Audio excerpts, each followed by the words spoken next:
Perekaman EKTP masih dilakukan warga Dinas Kependudukan dan Catatan Sipil Kota Palembang, salah satunya Titi.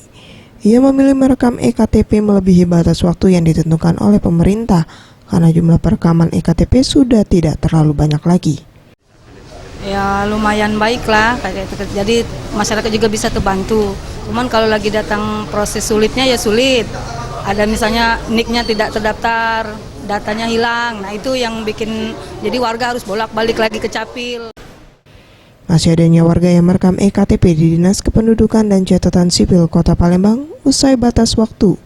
Menurut Santi Zahara selaku Sekretaris Dinas Kependudukan dan Catatan Sipil Kota Palembang, sebanyak 200 warga dalam sehari.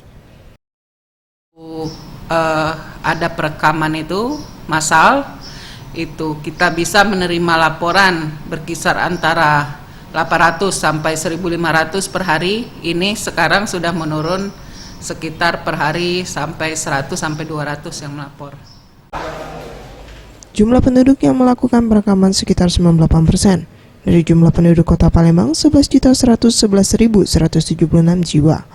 Dan yang belum melakukan perekaman hingga batas berakhir mencapai 26.000 warga yang belum melakukan perekaman. Anugerah Sandi Pratama, Maulana Yusuf, Sriwijaya TV.